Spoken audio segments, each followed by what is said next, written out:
एक नौजवान अपने कॉलेज से ग्रेजुएट होने वाला था।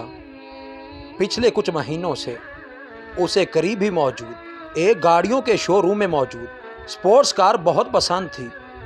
चूंकि उसके अब्बा जान वो कार लेकर दे सकते थे, तो उसने अपने अब्बा जान को कह रखा था कि उसे ग्रेजुएशन के तोहफे में वही कार चाहिए।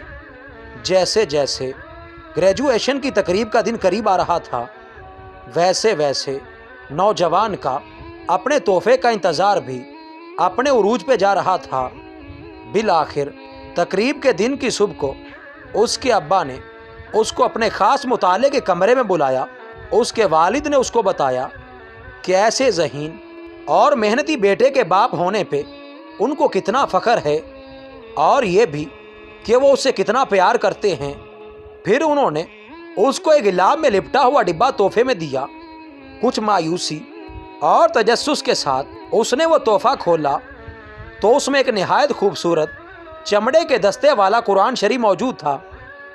ये देखना था कि गुस्से के मारे उसकी रंगत सुर्ख हो गई और वो अपने अब्बा जान पे चिल्ला उठा, अपनी इतनी सारी दौलत होने के बावजूद आपने मुझे सिर्फ ये कुरान तोहफे में दिया। और फिर वो उस अनमोल तोहफे को वहीं रख कर निकला और घर छोड़कर चला गया। बहुत साल गुजर गए, वो पलट कर अपने अब्बा के घर नहीं गया। अब वो एक कामयाब बिजनेसमैन था और उसके पास निहायत खूबसूरत बंगला था और बहुत अच्छी बीवी थी। अब उसे कभी कभी अपने अब्बा की याद सताती थी कि वो बहुत बूढ़े हो चुके होंगे और शायद उन्हें इसकी ज़रूरत भी होगी। वो सोचता कि उसे अपने अब्बा को मिलने जाना चाहिए। इससे पहले कि वो अपने अब्बा को मिलने जाता, एक दिन उसे इतला मिली कि उसके अब्बा इंतकाल कर गए हैं और वसीयत में अपना सब कुछ उसके नाम कर गए हैं। उसे अफरा तफरी और गम के आलम में अब्बा के घर जाना पड़ गया। जब वो अब्बा के घर पहुंचा तो उसका दिल गम की शिद्दत से भर गया और एक पछतावे का एहसास उसके सीने में जाग उठा।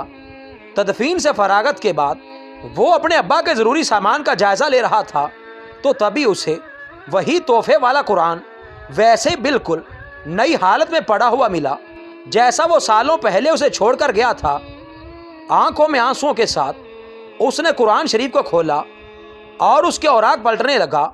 यूं ही औराक पलटे, उसने एक सफ़े पे देखा कि उसके अब्बा ने एक आयत पे निशान लगाया हुआ था। वो सूरह रात की 28वीं आयत थी। बेशक अल्लाह की याद दिलों को सुकून बख्शती है। उसने ये आयत पढ़ी, तभी कुरान की पिछली जानिब से कोई चीज़ नीचे गिरी। वो एक कार की चाबी थी। उसी के पसंद करदा शोरूम में मौजूद कार की चाबी रसीद के साथ, चाबी के साथ मौजूद रसीद में उसकी ग्रेजुएशन वाली तारीख लिखी थी और साथ ही ये भी लिखा था कि मुकम्मल कीमत अदा कर दी गई है। ज़िंदगी में कितनी ही मर्तबा ऐसा होता है कि हम अल्लाह पाक की अता करदा अनगिनत नेमतों को सिर्फ इस वजह से ठुकरा देते हैं क्योंकि वो हमारी तवक्कुआत के मुताबिक नहीं होती, और बाज़ दफ़ा जल्दबाजी में गलत फैसला कर देते हैं जिसका दुख और नुकसान पूरी ज़िंदगी हमें उठाना पड़ता है। हर काम में अल्लाह ताला की हिकमत होती है। मज़ीद ऐसी वीडियोज़ के लिए चैनल को सब्सक्राइब करें और बेल आइकन को लाजमी प्रेस करें।